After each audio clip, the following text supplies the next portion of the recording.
എന്റെ അമ്മേ, ഈശോ മിശിഹായെ പിതാവിന്റെയും പുത്രന്റെയും വിശുദ്ധാത്മാവിന്റെയും നാമത്തിലാമേ. കർത്താവെ അനുഗ്രഹിക്കണമേ, മിശിഹായെ അനുഗ്രഹിക്കണമേ, കർത്താവെ അനുഗ്രഹിക്കണമേ, മിശിഹായെ ഞങ്ങളെ പ്രാർത്ഥന കൈക്കൊള്ളണമേ, ഞങ്ങൾ അനുഗ്രഹിക്കണമേ. പരിശുദ്ധാത്മാവായ ദൈവമേ, ഞങ്ങൾ അനുഗ്രഹിക്കണമേ. കന്യാസ്ത്രീകൾക്ക് മകുടമായിരിക്കുന്ന നിർമ്മല കന്യേ, കുഞ്ഞു മനുഷ്യനെ ഇങ്ങനെ കിടന്ന് തൊള്ള പറഞ്ഞ അയലോക്കാരെയൊക്കെ ഉണർത്തുന്നത് പതുക്കെ പറഞ്ഞാലും മിശിഹാതമ്പുരാൻ കേട്ടോളും. ശുദ്ധമായ മിഖായേലേ, ഉന്ത കാലത്ത് തന്നെ ദൈവദോഷം പറയാതെ എന്റെ പൊന്നേലിയാമ്മേ, ഇന്ന് ഞായറാഴ്ചയല്ലേ, പള്ളി പോവാൻ നോക്കൂ. അതിന് മാത്രം ഇവിടെ ഒരു കുറവുമില്ല. ദൈവത്തിരിച്ചിത്തം കൊണ്ട് ഈ കൂനാമൂച്ചി കുടുംബത്തിന് എന്താ അടി ഒരു കുറവ്? ഒരു കുറവുമില്ലേ? ആണ്ടടക്കം ഉണ്ണാൻ നെല്ലും തേങ്ങായും കിട്ടുന്നില്ലേ പോത്തെ? 4 പേരുടെ ഇടയില് ഒരു അന്തസ്സും നെലിയും വെലിയില്ലേ മിഖായേലിന്റെ പെമ്പിളാന്ന് പറഞ്ഞാൽ? 2 പെൺകൊച്ചുങ്ങളുള്ളതിനെ കെട്ടിച്ചു വിടാനും ആൺചെറുക്കന് കഞ്ഞി കുടിക്കാനുള്ള വകയും ഈ തന്തി ഉണ്ടാക്കിയിട്ടുണ്ട്. എല്ലാം ദൈവഹിതം. അത് പറഞ്ഞപ്പോഴാ ഓർത്തത്, നമ്മുടെ മോൻ കുട്ടപ്പൻ ഇന്ന് വരത്തില്ലോടി. പറഞ്ഞ പോലെ അത് നേരാണല്ലോ. ആകെയുള്ള ഒരു ചെറുക്കനാ, അവനെ കാണാഞ്ഞിട്ട് കണ്ണ് കഴിക്കുന്നു. അല്ല ഏലിയാമ്മേ, അവൻ വളർന്നല്ലേ വരുന്നത്. എനിക്കൊരു ആലോചന, ഈ കൊല്ലം കൂടി കഴിഞ്ഞാ അവൻ ഉപ്പ് കണ്ടത്ത് നിർത്തണ്ട, ഇവിടെ കൊണ്ടങ്ങ് നിർത്തി പഠിപ്പിച്ചാലോ? അതെന്നാ എന്റെ ആങ്ങളമാരെ അവനെ പൊന്നുപോലെ ഇല്ലയോ നോക്കുന്നത്? പൊന്നുപോലെയാണ്, പക്ഷേ മുല്ലപ്പൂമ്പൊടിയേറ്റു കിടക്കും കല്ലിനുമുണ്ടൊരു സൗരഭ്യം, അതുപോലെ റൗഡി പൂമണമേറ്റു കിടക്കും നമ്മുടെ മോനും ആ റൗഡിത്തരുണ്ടാവില്ലേ എന്റെ പൊന്നേലിയാമ്മേ? എനിക്കെന്റെ നാക്ക് ചൊറിഞ്ഞു വരുന്നുണ്ട് കേട്ടോ. നാക്ക് ചൊറിഞ്ഞു വരുന്നുണ്ടെങ്കിൽ വെളിച്ചെണ്ണ പറ്റാ മതി. എന്റെ ആങ്ങളമാര് ചട്ടമ്പിമാരായതുകൊണ്ടാ തന്റെ ചെറുക്കിട്ടാരും പോടാതെ ധൈര്യമായിട്ട് ഈ നാട്ടിലൊക്കെ ഇറങ്ങി നടക്കാൻ പറ്റുന്നത്. അവൻ അവിടെ നിന്ന് പഠിച്ചാ മതി. അവന് വേണ്ട ഏലത്തോട്ടവും കുരുമുളകും ഒക്കെ കൊടുത്ത് പ്രായമാകുമ്പോ അവനെ ഇങ്ങ് വിട്ടോളൂ കേട്ടോ.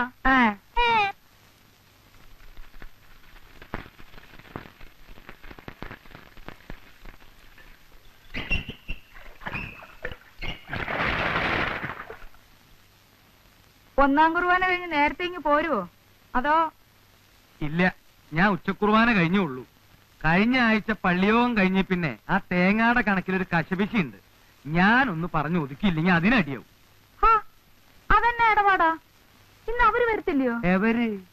ഇത് എന്നാ മനുഷ്യനാ? പ്രായവും പഠിത്തമൊക്കെ ആയപ്പോ ഓർമ്മയും പക്കണമൊക്കെ അങ്ങ് പോയോ?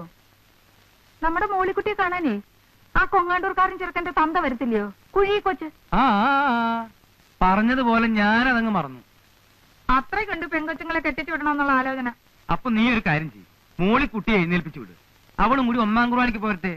ഞാൻ അച്ഛനോട് പറഞ്ഞോളാം, ഇന്ന് സൺഡേ സ്കൂളിന് അവള് പഠിപ്പിക്കാൻ പറ്റില്ല എന്ന്. ദേ 2 മണി അടിച്ചു, ആ പോത്തുങ്ങളൊന്ന് എണീപ്പിച്ചു വിടുന്നത് എന്റെ പൊന്നേലിയമ്മേ. അവിടെ നിന്നേ. എന്തടി പോത്തെ? നമ്മുടെ ആ ചാരപ്പടി ഞാൻ കൊന്നേക്കട്ടെ. അത് വേണോ? അല്ല പിന്നെ അയാൾക്ക് എന്നാ കൂട്ടി ഊണ് കൊടുക്കും? ആ പെട ഇനി മുട്ടയിടുന്ന ലക്ഷണമൊന്നും ഇല്ലെന്നേ.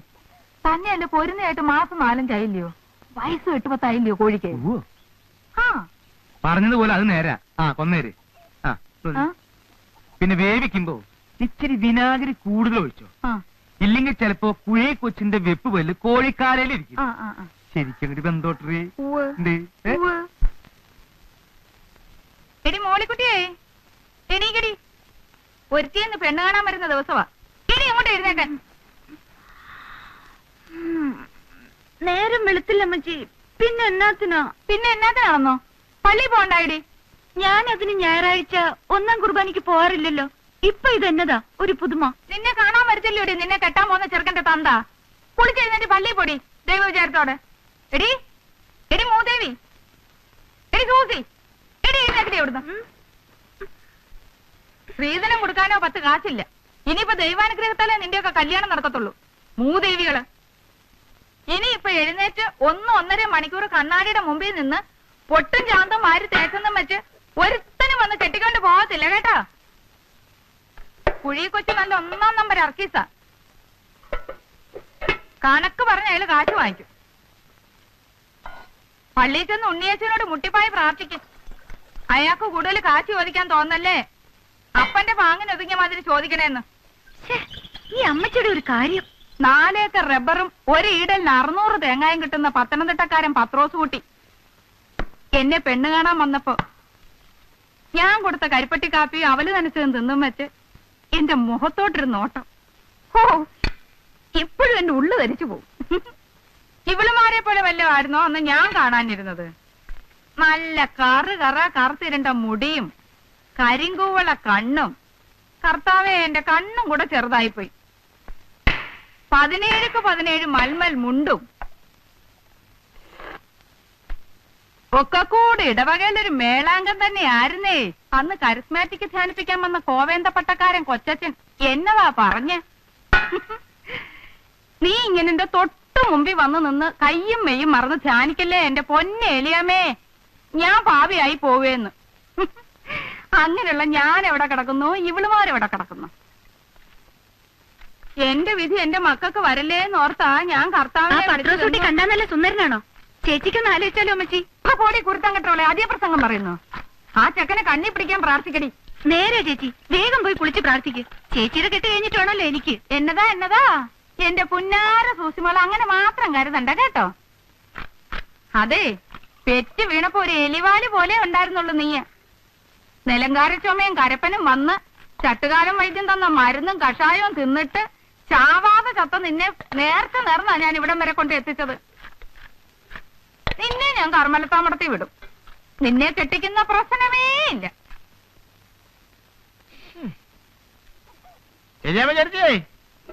അന്ത്രു ആണോടാ? ആ, അന്ത്രു താൻ ഏതായാലും വന്നത് നന്നായി. ഒരു 10 മുട്ട ഇങ്ങ് തന്നേച്ചും പോ. അങ്ങോട്ട് തരാനില്ല. അതെന്താ പാടണപ്പാ? നിങ്ങൾക്ക് എന്താണ് 10 മുട്ട? മികായിലേട്ടൻ അടയിരിക്കാൻ പോണ്ട. ഇടോ, ഉപ്പും കോലുമുള്ള വർത്താനം പറയരുതെന്ന് തന്നോട് പലതവണ പറഞ്ഞിട്ടുണ്ട്. ഉള്ളതാ, അത് ഞാൻ ഇത്തിരി പ്രായ കൂടുതലുണ്ട്. പക്ഷെ അടയിരിക്കുന്ന പരുവത്തിലായിട്ടില്ല കേട്ടോ. അതേ, നമ്മുടെ മോളിക്കുട്ടിയെ കാണാൻ ഇന്നൊരു കൂട്ടര് വരും. അങ്ങ് കൊങ്ങാണ്ടൂരുന്നാ. കുഴി കൊച്ച് എന്ന് കേട്ടിട്ടുണ്ടോ? അല്ല, ഞാൻ കേട്ടിട്ടില്ല. വലിയ റബ്ബർ തോട്ടവും എസ്റ്റേറ്റും വലിയ സൗകര്യമൊക്കെ ഉള്ളവരാടോ. ഉച്ചയ്ക്ക് ചോറ് കൊടുക്കണേ. ആ ചാരപ്പടയുടെ പൊരുന്നതിന് എന്തായാലും മാറുകയില്ല. അപ്പൊ അതിനെ അങ്ങ് കൊന്ന് ഇറച്ചിക്കറിയും വെച്ച് മുട്ട പൊരിച്ചതും കൂടെ കൊടുക്കാവല്ലോ എന്നും കരുതിയ. താനൊരു 10 മുട്ട ഇങ്ങ് വന്നേച്ചും പോടോ. അടുത്ത ആഴ്ച തിരിച്ചു തരാവടോ. അല്ല, ചെറുക്കന്റെ പേരെന്താ? അങ്ങോട്ട് ഇറങ്ങിയിട്ടോ. അയ്യരാ, അത് കൊള്ളാം. ആ, ജോയിക്കുട്ടിന്നോ ജോണിക്കുട്ടിന്നോ ഏതാണ്ടൊരു ഒരുത്തം കെട്ട കുട്ടിയാ. അല്ല, ശ്രീധരൻ എന്ത് കൊടുക്കണ്ട എന്റെ ചേർത്തി? ഒക്കെ കൊടുക്കണോടോ. ഒരു പാത്രം കാട്ടിട്ടേ ഇരിക്കണേ. എടോ, തന്നോടുള്ള വിശ്വാസം കൊണ്ട് പറഞ്ഞതാ കേട്ടോ. താൻ ഈ മുട്ട വയ്ക്കാൻ കയറി ഇറങ്ങി നടക്കുന്ന സ്ഥലത്തൊന്നും പറഞ്ഞേക്കരുത്. പരദൂഷണക്കാരാ. അല്ലാതെ നമ്മള് പറയൂലപ്പാ. ആ, അതാ പുറകെ കിടക്കുന്നുണ്ടല്ലോ ഒരുത്തൻ. ഒരു പുത്തൻ പണക്കാരൻ. കാഞ്ഞിരപ്പള്ളി പാപ്പൻ. പാപ്പൻ നല്ല അവനെ വിളിക്കേണ്ടത്, കൂപ്പൻ. അവളുടെ ആട്ടും തുപ്പൊന്നും എനിക്കറിയാൻ മേലായിട്ടല്ല. പക്ഷേ ഇപ്പോഴത്തെ എന്റെ സ്ഥിതി അതായിപ്പോയി. സൗകര്യക്കാരനായി പോയില്ലേ, പാപ്പൻ മുതലാളിയായി പോയി. പട്ടി കടിക്കാനായിട്ട് ഇലക്ഷനിൽ നിന്ന് പഞ്ചായത്ത് പ്രസിഡന്റുമായി. ഇല്ലെങ്കിൽ എന്റെ പഴയ സ്വഭാവത്തിനായിരുന്നെങ്കിൽ ഏലിയമ്മയും മക്കളെയും കൂടി ചവിട്ടിയും പുറത്തിറക്കിയേനി.